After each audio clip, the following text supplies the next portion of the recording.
Hello everyone, welcome back to Yashu blog. Dharmasthala ಹೋಗ್ಬೇಕಂತ plan ಹಾಕಿದ್ವಿ. ಅದಕ್ಕೋಸ್ಕರ ನಾನು ಮತ್ತು ಅಮ್ಮ ಸೇರಿಕೊಂಡು ಧರ್ಮಸ್ಥಳ ಹೋದ್ವಿ. ಸೆಮ್ ಎಕ್ಸಾಮ್ ಮುಗಿಸ್ಕೊಂಡು ಡೈರೆಕ್ಟ್ ಕಾರವಾರ ಬಂದೆ. ಕಾರವಾರಿಂದಲೇ ಧರ್ಮಸ್ಥಳ ಹೋದ್ರಾಯ್ತಂತ.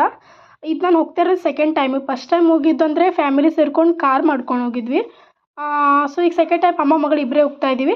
ಧರ್ಮಸ್ಥಳ ಬಸ್ಸು 6:30ಗೆ ಇತ್ತಂತೆ, ಬಟ್ ನಮ್ಗೆ ಅದು ಮಿಸ್ ಆಯಿತು. ಅದಕ್ಕೆ 10:30 ಸುಬ್ರಹ್ಮಣ್ಯ ಬಸ್ ಇತ್ತು, ಸುಬ್ರಹ್ಮಣ್ಯ ಹೋದ್ವಿ. ಅದು 8:30 ನೈಟ್ ರೀಚ್ ಆದ್ವಿ. ಅಲ್ಲಿಂದ ಧರ್ಮಸ್ಥಳ ಬಸ್ ಇರಲಿಲ್ಲ ಅಂತೆ, ಲಾಸ್ಟ್ 7:30 ಅಂತೆ. ಅದಕ್ಕೋಸ್ಕರ ಒಂದು ನೈಟ್ ಅಲ್ಲೇ ಸ್ಟೇ ಆದ್ವಿ ಸುಬ್ರಹ್ಮಣ್ಯದಲ್ಲೇ.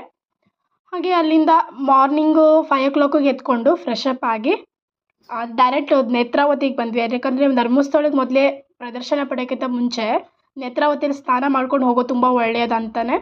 ಸೊ ಫೈನಲಿ ಸ್ನಾನ ಆಯಿತು. ಈಗ ಧರ್ಮಸ್ಥಳ ಹೋಗ್ತಾ ಇದ್ದೀವಿ. ಧರ್ಮಸ್ಥಳ ರೀಚ್ ಆದ್ವಿ. ಈ ದೇವ್ರ ದರ್ಶನ ಹೋಗ್ಬೇಕಂತ ಲೈನಿಗೆ ಹೋಗ್ತಾ ಇದ್ದೀವಿ. ಇದು ನೋಡಮ್ಮ, ಲಾಂಗ್ ಲೈನು ಹೋಗ್ತಾ ಇದ್ದೀವಿ. ಅಮ್ಮ ಕೂಡ ಬರ್ತಿದ್ದಾರೆ ಹಿಂದ್ಗಡೆ. 7 o'clock ನಾವು ಲೈನಿಂದ ಹೋಗ್ತಾ ಇದ್ದವರು 11 o'clock ನಮ್ಗೆ ದರ್ಶನ ಸಿಕ್ಕಿದೆ. ಅಷ್ಟು ದೊಡ್ಡ ಲಾಂಗ್ ಲೈನು. ಇಡೋ ಒಂದು ಪಾದ ಹೆಚ್ಚಿಗೂ ಶಿವನ ಜಪ ಮಾಡ್ತಾ ಹೋದರೆ ಎಲ್ಲ ಮೋಕ್ಷ ಪಾಪನ ಕಳ್ಕೊಳ್ತೀರಿ ಅಂತ ಬೋರ್ಡ್ ಹಾಕಿದ್ರು. ಅದು ಲಾಸ್ಟಿಗೆ ಗೊತ್ತಾಯ್ತು. ಅದಕ್ಕಾಗಿ ಇಷ್ಟು ದೊಡ್ಡ ಲಾಂಗ್ ಲೈನ್ ಮಾಡಿದಾರಂತೆ ಗೊತ್ತಾಯಿತು. ಫೈನಲಿ ದೇವ್ರ ದರ್ಶನ ಆಯಿತು, ಹಣ್ಕಾಯಿನೂ ಹೊಡ್ಸಾಯಿತು. 11:30ಗೆ ಪ್ರಸಾದ ಊಟ ಇದೆ ಅಂತೆ. ಅದಕ್ಕೋಸ್ಕರ ಹಸಿವಾಗ್ತಾ ಇತ್ತು. ಅದಕ್ಕೆ ಹೋಟೆಲ್ಗೆ ಹೋಗ್ಕೊಂಡು ನಾಷ್ಟ ಮಾಡ್ಕೊಂಬರೋಣ ಲೈಟಾಗಂತ ನಾಷ್ಟ ಮಾಡ್ಕೊಂಡು ಬಂದ್ವಿ. ಇಲ್ಲೊಂದು ಪಾರ್ಕ್ ಇದೆ. ಸೊ ಪಾರ್ಕ್ನ ವಿಸಿಟ್ ಮಾಡ್ಲಿಕ್ಕೆ ಬಂದಿದ್ದೀವಿ. ನೋಡ್ತಾ ಇದ್ದೀವಿ.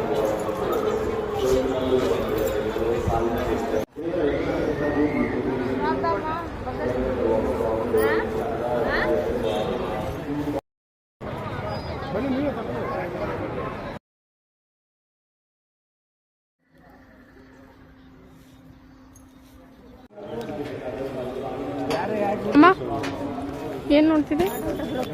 ಮೀನು.